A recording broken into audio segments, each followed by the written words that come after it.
Here we are. We're back together again. The name of the game is your game. The 800 number on your screen, 1-800-843-1607. Great guest in the program today, by the way, Don Maruska. Don, listen to this now. Undergraduate, Harvard, Stanford MBA, and also he's a lawyer. Also, we won't hold that against him. And then also he was in 3 startup companies involved. And by the way, he came from a background similar to mine, where he pulled himself up by his bootstraps and did it. Hey, good to have you aboard. Thank you, Jim. Delightful to be here. The book, I read it. Great. Good book, by the way. Amazon. Bestseller, yes. Bestseller already. And Barnes & Noble, all over the country, any bookstore Any bookstore, Independence. And if it's not there, you scream and yell, because it is a book that should be added to your library. Why did you write it to begin with, Don? I wrote the book because it's fundamentally a key challenge for people to reach decisions, especially trying to reach decisions together, whether it's about a family issue, the future of the finances for the family, a corporation, small business, whatever. When people get together and try to solve issues, it's the toughest thing for them to do. Many of them shy away from it and never reach a decision because they're so fearful of the interaction. Don, I sit with my wife, and we talk about the family, the 3 kids, the 7 grandchildren, 2 great-grandchildren. We've been married 49 years. And Rosemary say, well, Jim, what do you think of this situation? I said, well, Rose, that's perfectly clear to me. Here's the answer. How could you make that decision? And we have this thing going back and forth. You know, how do people make decisions to begin with?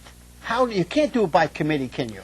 Well, the key thing is, the first and foremost, is to get everyone together who needs to be involved in the decision or involved in implementing it. That's critical, because if you leave people out, they're immediately turned off, that they weren't involved, that their position or their ideas weren't considered. So you need to get them included. And that's very important in family issues, when you're trying to reach a decision about your family finances, to get the people involved, get the different generations involved. They need to know about the money. They need to know about how it's being handled.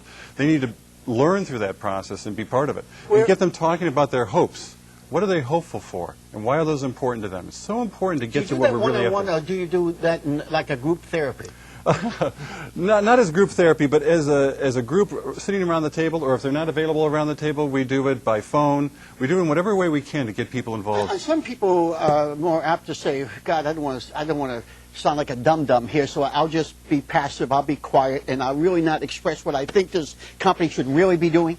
Well, that's one of the things, is that a lot of times you only hear from the most vocal people, and the most vocal people aren't necessarily the smartest people. And that really undermines the effectiveness of a business decision or the effectiveness of a decision at home or wherever. And so what this process does is gives a way for everyone to get involved, offer their thoughts and ideas and concerns, get all the options on the table, and to avoid the kind of divisive debate that gets people working against each other rather than together on their path. Where you start is you get them together, you get them talking about what their hopes are, what's important to them, why that's important to them. It's critical because most people approach difficult decisions from a place of fear.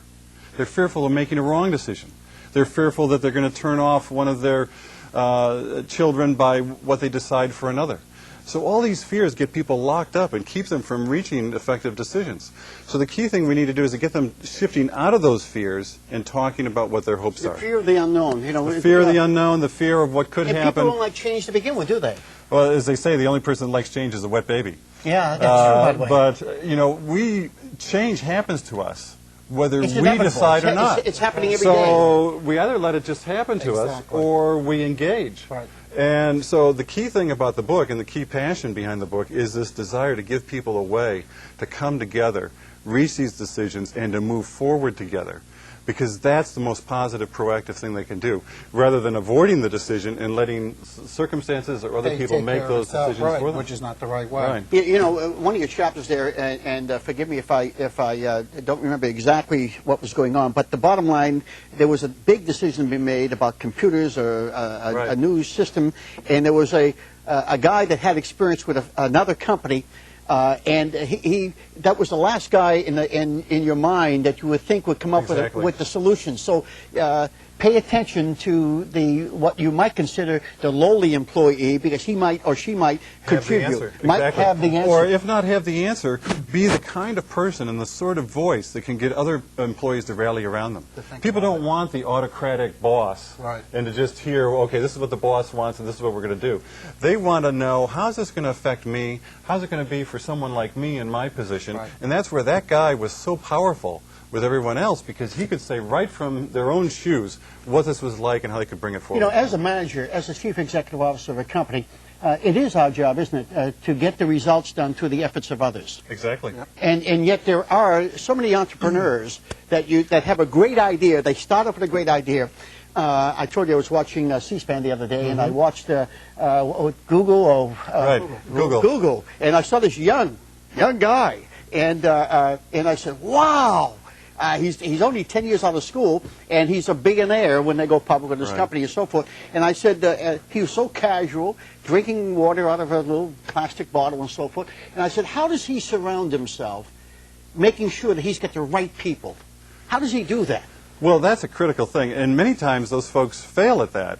And so you hear these phenomenal successes that have made billions of dollars, and then 10 years after, they're gone. They're even in bankruptcy.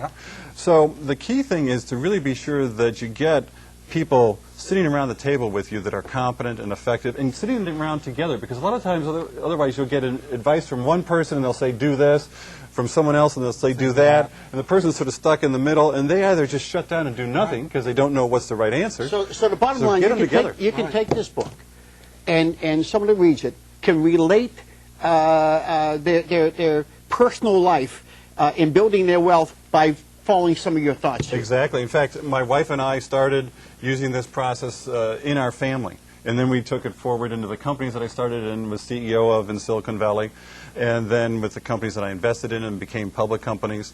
And so it can really be applied in all these different environments, which is the wonderful thing. Because then you can use the process at home. How did you get to where you are today? Only in America. Only in America. I worked very hard. I saw opportunities. People were kind enough to offer me opportunities, and when they did, I went for them. I thanked them, always recognizing who helped me along the way, and that really has been my success. Tell me about your coaching. Well, what I do now is, this is the second half of my career. The first half of my career was building businesses and starting companies and being successful in that myself. And then what I did in the second half of my career now is helping others be successful with their businesses and in their decisions. Giving back something. Giving back what I learned. Yeah. And that's what the book is about. It's really my calling to help people figure out how to solve the toughest issues they face at work, at home, or in their communities. So first go for financial independence, where you have the ability to say, this is really what I want to do at this stage of my life. Exactly. But decisions must be made in order to get there. Well, certainly, yeah, and a lot of hard work.